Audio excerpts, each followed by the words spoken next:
दोस्तों, Indian railway finance corporation limited यानी IRFC की बात करो, कल की भारी गिरावट के बाद स्टॉक ने फिर से आज एक पॉजिटिव माहौल बनाना शुरू कर दिया। स्टॉक के अंदर काफ़ी अच्छी तेजी दिखाई दे रही है। सुबह गिरावट हुई थी, लेकिन उसके बाद में निचले लेवल से काफ़ी अच्छी खरीदारी शुरू हो चुकी है। तो क्या यह स्टॉक में फिर से एक शानदार तेजी बनेगी और क्या इस बार ये 200 को क्रॉस करके नई हाई बनाएगा, जानने की कोशिश करेंगे इस वीडियो के माध्यम से। इसके अलावा बजट को लेकर बड़ी अपडेट निकल के आ रही है, जिसको इस वीडियो के माध्यम से डिस्कस करेंगे। और बाजार को लेकर विजय कुमार की तरफ से क्या बयान निकल के आ रहा है, उसको भी जानने की कोशिश करेंगे। देख सकते हो कि बाजार में अभी भी सेंटीमेंट बिगड़े हुए दिखाई दे रहे हैं एफआई की वजह से। लेकिन एफआई इस समय जो भले बाजार में बिकवाली करे, लेकिन जो रेलवे के शेयर है वो बजट के पहले और ज़्यादा दौड़ भी सकते हैं। उसके पीछे जो रीजन है उसको समझेंगे और बड़े फंड हाउस का क्या रुझान है इस समय स्टॉक को लेकर, इन सारी बातों को जानेंगे इस वीडियो के माध्यम से। लेकिन फ्रेंड, उससे पहले अगर आप पहली बार हमारे चैनल पे आए तो चैनल को सब्सक्राइब कर दीजिए, एक बेल आइकॉन दबा दीजिए ताकि जब भी नया वीडियो बने पहला नोटिफिकेशन आपको मिले। वीडियो पसंद आए तो लाइक से जरूर कीजिए। चलो फ्रेंड्स, वीडियो स्टार्ट करते हैं। मैं हूँ आपका दोस्त एसपी दवे और हमारे अपने चैनल ऑनलाइन कमाई में आपका बहुत बहुत स्वागत है। तो अभी लगभग 1:30 बजे के आसपास का टाइम है। बीएसई सेंसेक्स 70,543 के स्तर पर है, जहां पे 173 पॉइंट की तेजी है, यानी 0.25% अपर है बीएसई सेंसेक्स। वैसे शुरुआत निगेटिव हुई थी लगभग 200-250 पॉइंट की गिरावट के साथ, लेकिन जो तेजी बनी वो काफ़ी अच्छी है। इंट्राडे में 70,906 का स्तर भी हमने देखा है, लेकिन ऊपर के लेवल से देख सकते हो कि बिल्कुल प्रॉफिट बुकिंग भी आ रही है। जैसे जैसे बाजार तेजी के साथ आगे बढ़ने को तैयार होता है, वहाँ पे प्रॉफिट बुकिंग ऊपर के लेवल से आ जा सकती है। और ऐसे में अभी फिलहाल बाजार में दोनों तरफ का माहौल बना हुआ है, यानी दबाव अभी भी दिखाई दे रहा है क्लियरली। और यहाँ पे दूसरी तरफ देखें तो बीएसई फाइनेंशियल सर्विस में मामूली नाम मात्र की तेजी है। 9,956 के स्तर पे मात्र 0.07% की ही तेजी है, तो कोई खास बड़ी तेजी नहीं है। लेकिन आईआरएफसी ने आज अच्छा प्रदर्शन किया है। आप देख सकते हो स्टॉक की शुरुआत हुई पॉजिटिव 165 पर, कल की क्लोजिंग 161 के आसपास थी, लेकिन इंट्राडे में इसने 151 का लो भी बनाया और 150 के आसपास लोगों ने यहाँ पे अच्छी खरीदारी शुरू की, तो इसने 173 का हाई बना दिया और इस समय स्टॉक 168 के आसपास है, जहाँ पे 4.25% की शानदार तेजी बनी हुई है। तो देख सकते कि फाइनेंशियल सेक्टर में तेजी नहीं है, उसके बावजूद भी आईआरएफसी अच्छा प्रदर्शन कर रहा है, यानी लोगों का रुझान अभी भी स्टॉक को लेकर पॉजिटिव बना हुआ है।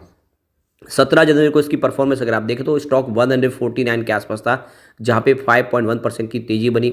18 जनवरी को आ गई प्रॉफिट बुकिंग, स्टॉक आया फिर से 146 के आसपास, जहाँ पे 1.9% की गिरावट हुई। लेकिन 19 जनवरी को स्टॉक ने कमाल किया, स्टॉक सीधा 160 पर पहुंच गया 9.6% की शानदार तेजी के साथ। और 20 जनवरी के बाद स्टॉक आ गया 176 तक 10% का शानदार तेजी के साथ। और 23 जनवरी की बात, कल इसने एक फ्रेश हाई बनाई, 192 तक स्टॉक गया, लेकिन ऊपर के लेवल से बाजार में गिरावट की वजह से इसमें भी प्रॉफिट बुकिंग हावी हो गई और स्टॉक आ गया सीधा 161 के आसपास कल, जहाँ पे 8.5% की गिरावट हुई। तो देख सकते हो कि एक बड़ी फ्रेश तेजी बनाने के बाद स्टॉक फिर से निचले लेवल पे मौका मिला लोगों को खरीदारी का 150 के आसपास। वॉल्यूम देखें तो पिछले एक महीने पहले इसका 19 करोड़ का वॉल्यूम था, 4 करोड़ की डिलीवरी उठाई गई थी। 1 वीक पहले 28 करोड़ का वॉल्यूम था, 7 करोड़ की डिलीवरी उठाई गई थी। और देख सकते हो कि कल 32 करोड़ का वॉल्यूम होता है, 11 करोड़ की डिलीवरी उठाई गई और आज 18 करोड़ का वॉल्यूम हुआ। तो वॉल्यूम काफ़ी बड़ा है, पूरे बाजार में वॉल्यूम के मामले में नंबर 3 पे है आज आईआरएफसी। तो यहाँ पे बाजार को लेकर जियोजित फाइनेंशियल सर्विस की तरफ से वीके विजय कुमार का कहना है कि इस समय मार्केट की वैल्यूएशन काफ़ी ज़्यादा एक्सपेंसिव है और ऊपर के लेवल से बिल्कुल यहाँ पे प्रॉफिट बुकिंग आ रही है। पिछले कई दिनों से देखें तो एफआई बाजार में बिकवाली कर रहे हैं। आप देखो कि लास्ट 5 ट्रेडिंग सेशन में उन्होंने करीब 27,830 करोड़ का अपनी इक्विटी बेची है। तो वीके विजय कुमार का कहना है कि बाजार में अभी भी करेक्शन और आ सकता है, क्योंकि एफआई लगातार बाजार में बिकवाली कर रहे हैं, उनके हिसाब से बाजार महंगा हुआ है और ऐसे में ऊपर के लेवल से यहाँ पे बिल्कुल गिरावट और बन सकती है। तो नए इन्वेस्टर को ये समय सलाह दी जा रही है कि आप थोड़ा सा वेट करें, मार्केट को स्टेबलाइज होने दें, उसके बाद में ही इसमें निवेश के बारे में सोचें। यानी अभी स्टॉक सारे के सारे एक्सपेंसिव दिखाई दे रहे, थोड़ी फेयर प्राइस आने दें, उसके बाद में डिप में खरीदारी के बारे में सोचें। अब यहाँ पे जो बड़ी अपडेट निकल के आ रही है, इस बार हमारा इंतरिम बजट आने वाला है 1 फरवरी को, और जो मार्केट एक्सपर्ट है उनका कहना है कि इस बार इंतरिम बजट में रेलवे बजट को करीब 3 लाख करोड़ तक का बजट सरकार ऐलान कर सकती है फाइनेंशियल 2024-25 के लिए।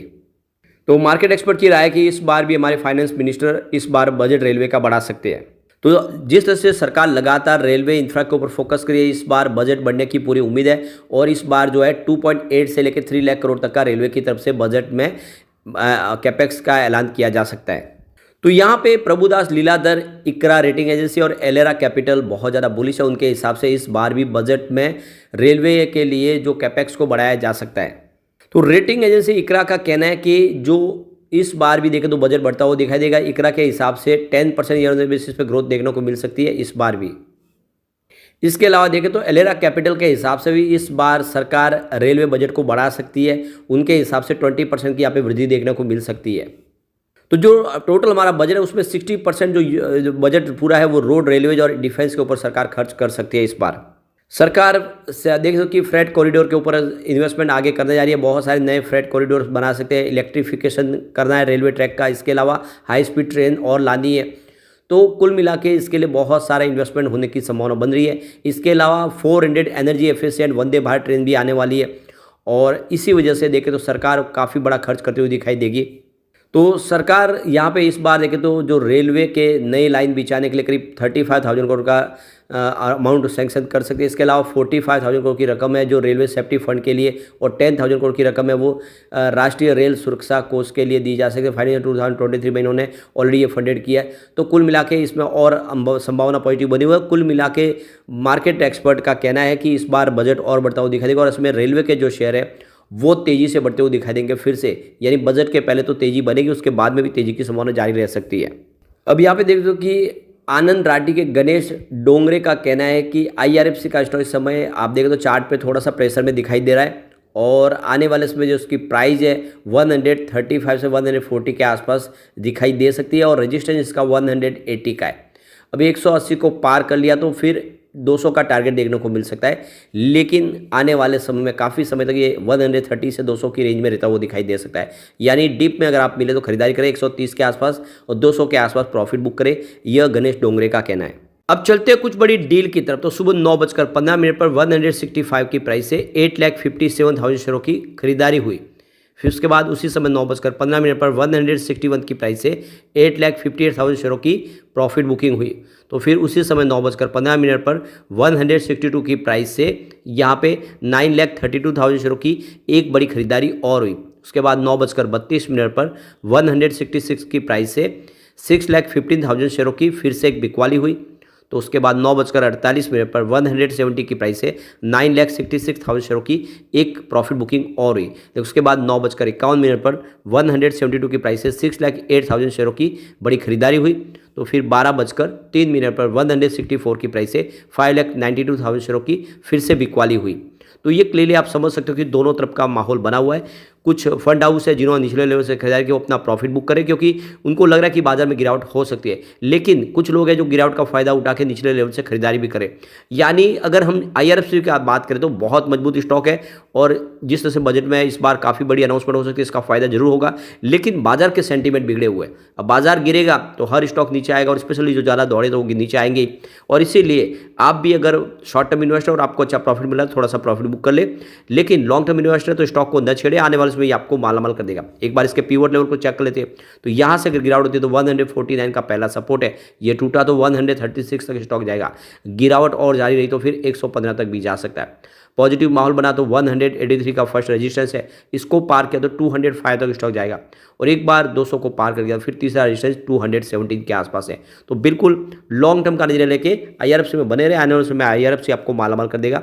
लेकिन फ्रेंड कोई भी इन्वेस्टमेंट करने से पहले अपने फाइनेंशियल एडवाइजर से बारे में ले ले या अपना खुद का रिसर्च करें, क्योंकि मैंने वीडियो आपके एजुकेशनल पर्पज के लिए ही बनाया। वीडियो पसंद आए तो लाइक शेयर जरूर कीजिए और चैनल को सब्सक्राइब कर दीजिए। Thank you friend.